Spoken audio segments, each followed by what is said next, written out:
বৈশাখ মানে নিমপাতা ফুল দিয়ে ঘর সাজানো, বৈশাখ মানে পাঁচন রান্না, বৈশাখ মানে পান্তা ইলিশ খাওয়া, বৈশাখ মানে কাক ভোরে উঠে হলুদ স্নান করা।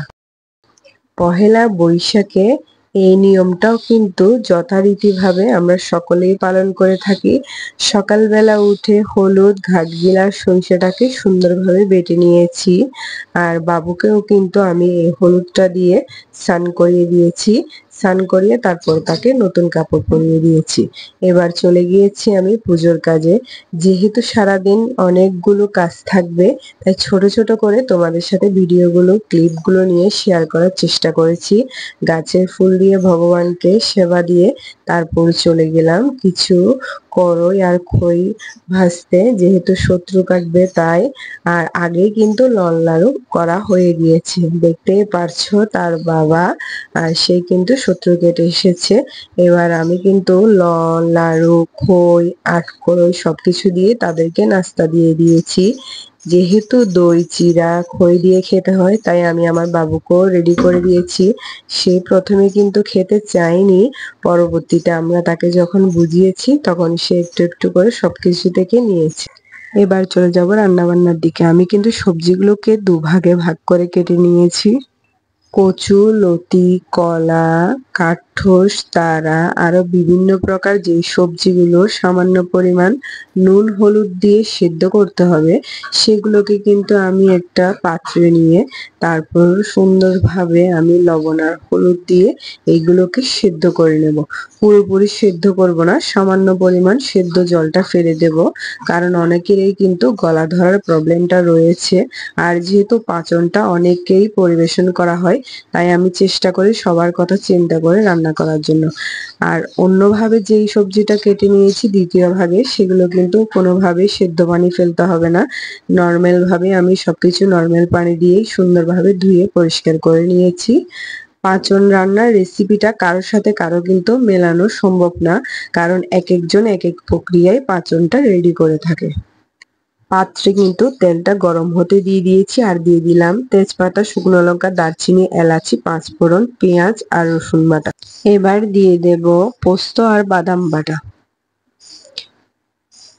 তারপর দিয়ে দেব আদা বাটা, আর তার কিছুক্ষণ পরেই কিন্তু দিয়ে দিয়েছি কাঁচামরিচ বাটা।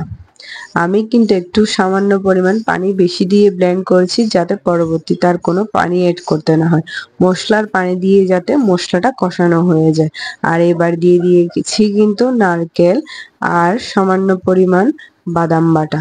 আর এবার কিন্তু আমি মশলাটাকে ভালো করে কষিয়ে নেব, যাতে মশলাতে কোনো কাঁচা গন্ধ না থাকে।